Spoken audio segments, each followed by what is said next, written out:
Welcome to Dolphin Dive Daily, your go-to spot for everything Miami Dolphins. If you bleed aqua and orange, hit that subscribe button and join the pod. As the Miami Dolphins head into the final week of Phase 2 of their 2025 offseason program, one thing has become crystal clear.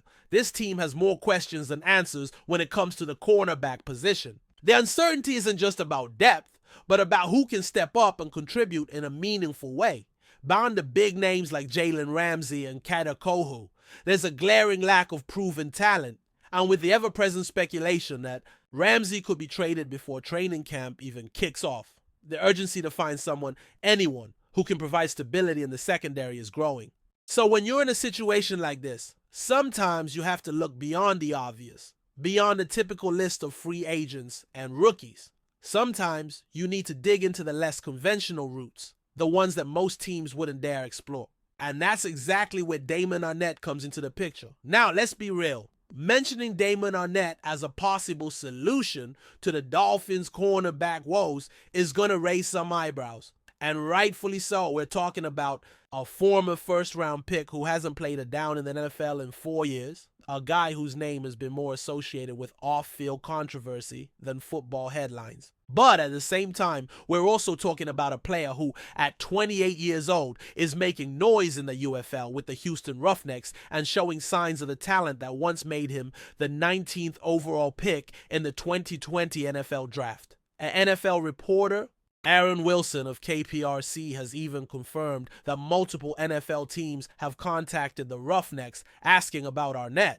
So it's not just idle chatter. There's genuine interest building around a guy who many thought would never get another shot. Arnette's story isn't just about second chances, it's about transformation. He's no longer the same player or the same person that left the league under a cloud of legal trouble and immaturity. In 2021, after being waived by the Raiders due to a troubling social media video, the Dolphins brought him onto their practice squad. That alone was a bold move. They gave him a shot when most teams wouldn't touch him. He didn't cause issues. He finished the season quietly. And then that was it. No future contract, no training camp invite, just a quiet exit. Kansas City later tried to give him a shot, but more legal troubles closed that door almost immediately. For most players, that would have been the end of the story. But not for Arnette. And fast forward to 2025, and Arnette is back on the field, this time in the UFL. Finally getting a chance to show what he can do. And by all accounts, he's making the most of it. He's not just contributing, he's thriving. With 17 tackles, a sack, and a pick six under his belt this season, he's reminding scouts and coaches why he was so highly rated coming out of Ohio State. Sure, the UFL isn't the NFL, but it's still professional football, and excelling at any level after a long layoff is impressive. More importantly, his words off the field are matching the maturity he's showing on it. In a recent interview with KPRC2, Arnette spoke with a calmness and clarity that was rarely seen during his first NFL stint. He talked about being a father of 3, having the support of his parents, and finding balance in his life. "I'm a dog on the field," he said. But now I'm more of a professional. I wasn't a professional before. I was just raw energy. Now I've got focus, I've got perspective, I've got control. And look, anyone can say they've changed. But the real test is when that growth shows up in your actions, in your preparation, in how you carry yourself in a locker room, and how you respond to adversity. Arnette seems to be passing that test right now. He's doing community work, reading to kids at the local library in Houston, mentoring young athletes, and doing all the things you want to see from a guy trying to earn back trust, not just from a football team, but from a league that once closed its doors to him. Still with us? Then show some love. Hit that like button and let us know in the comments, what's your take on the Fins this week? So here's the million-dollar question. Should the Dolphins consider bringing Arnette in for a shot at training camp? From a purely football standpoint, they absolutely should. Why? Because the depth at cornerback is razor thin. Beyond Ramsey and Kohu, Miami is relying on a patchwork of young, unproven talents. That's a dangerous game to play, especially in an AFC loaded with elite quarterbacks and high-powered passing attacks. Bringing Arnette to camp costs nothing but a roster spot, and the potential reward far outweighs the risk.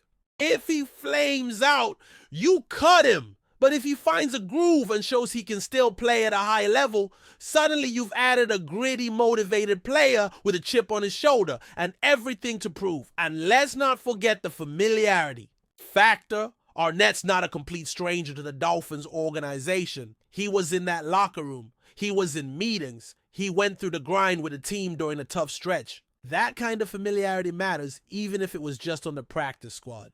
If there had been any red flags internally, you'd think they wouldn't have even entertained the idea back then. The fact that he finished the season without incident speaks volumes. Miami didn't re-sign him then, sure, but maybe the timing just wasn't right. Maybe the Arnett of 2021 wasn't ready, but the Arnett of 2025, that guy might be. Of course, none of this guarantees success.